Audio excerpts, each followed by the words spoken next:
ಮಂಗಳೂರಿನಲ್ಲಿ ಸಿಬಿಎಸ್ಇ ಶಿಕ್ಷಣ ಕ್ಷೇತ್ರದಲ್ಲೇ ಹೆಸರು ಪಡೆದಿರುವ ನಗರದ ಸೆಂಟ್ ಅಲೋಷಿಯಸ್ ಗೊಂಜಾಗ ಸ್ಕೂಲ್ ವತಿಯಿಂದ ವಿದ್ಯಾರ್ಥಿಗಳಿಗಾಗಿ ಆರೋಗ್ಯಯುತ ಆಹಾರ ಪದ್ಧತಿ ಕುರಿತು ಮಾಹಿತಿ ನೀಡುವ ಸಲುವಾಗಿ ನ್ಯೂಟ್ರಿಲೈಟ್ ಎಂಬ ಕಾರ್ಯಕ್ರಮವನ್ನು ಶಾಲಾ ಸಭಾಂಗಣದಲ್ಲಿ ಆಯೋಜಿಸಲಾಗಿತ್ತು.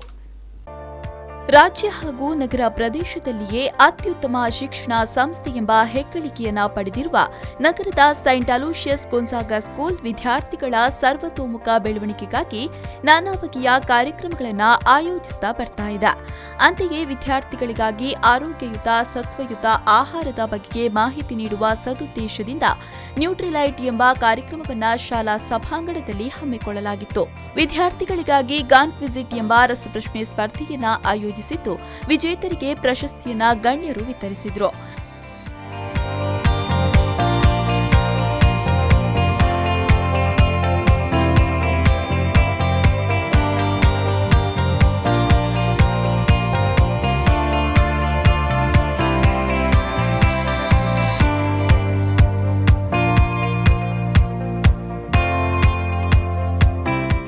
ಈ ವೇಳೆ ಮಾತನಾಡಿದ ಎಜೆ ಇನ್ಸ್ಟಿಟ್ಯೂಟ್ ಆಫ್ ಮೆಡಿಕಲ್ ಸೈನ್ಸ್ನ ಡಿಪಾರ್ಟ್ಮೆಂಟ್ ಆಫ್ ಪೀಡಿಯಾಟ್ರಿಕ್ಸ್ನ professor and HOD doctor Santosh T Soans ಅವರು ಮಕ್ಕಳು ಆರೋಗ್ಯಯುಕ್ತ ಆಹಾರವನ್ನು ಸೇವನೆ ಮಾಡಬೇಕು.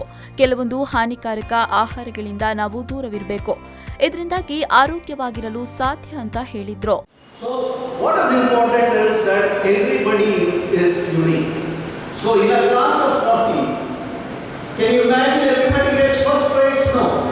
Some may be good in music, some may be good in sport, some may be good in swimming. So everybody is unique, everybody has got a talent, everybody is the best in something.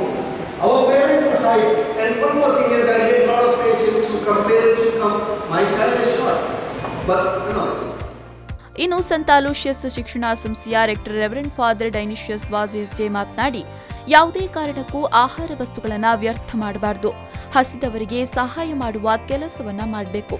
ಆರೋಗ್ಯವಾಗಿರಬೇಕಾದ್ರೆ ಯೋಗ, ಧ್ಯಾನ ಇನ್ನಿತರ ಚಟುವಟಿಕೆಯಲ್ಲಿ ತೊಡಗಿಸಿಕೊಳ್ಬೇಕು ಎಂದರು.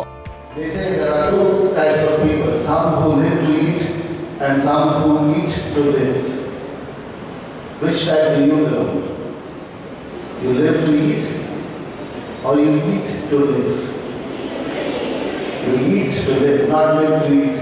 But unfortunately, some of us live to eat, and then we become obese, and then we don't have the proper nutrition. Therefore, I want to thank Dr. Santosh Soons for that wonderful presentation he did. I myself learned a lot with this presentation. Doctor, thank you so much. ಇನ್ನು saint Aloysius Gonzaga ಸ್ಕೂಲ್ನ ಪ್ರಾಚಾರ್ಯರಾದ father Melvin Anil Lobo SJ ಮಾತನಾಡಿ, ಇದೊಂದು ಉತ್ತಮ ಕಾರ್ಯವಾಗಿದೆ. ಮಕ್ಕಳಿಗೆ ಇದರಿಂದಾಗಿ ಸಾಕಷ್ಟು ತಿಳಿದುಕೊಳ್ಳಲು ಸಾಧ್ಯವಾಗುತ್ತೆ. ಆರೋಗ್ಯಕ್ಕೆ ಹೆಚ್ಚಿನ ಮಹತ್ವವನ್ನು ಕೊಡಬೇಕು ಎಂದು ವಿದ್ಯಾರ್ಥಿಗಳಿಗೆ ಸಲಹೆಯನ್ನ ನೀಡಿದರು.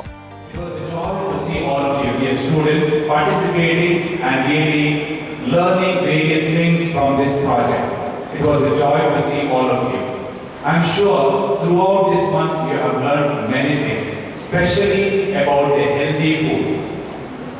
Continue to learn about the healthy food so that you consume or rather take good food so that you grow as a healthy person, and that can help you really grow in your, not only in your physique but also mentally and all other areas of your life. ಈ ವೇಳೆ ಉಪಪ್ರಾಂಶುಪಾಲರಾದ ಜೆಸಿಂಟಾ D ಕ್ರಾಸ್ಟಾ ಸೇರಿದಂತೆ ಹಲವು ಗಣ್ಯರು ಉಪಸ್ಥಿತರಿದ್ದರು. Nagesh Kavoor, ವಿ4 news 24/7 Mangaluru.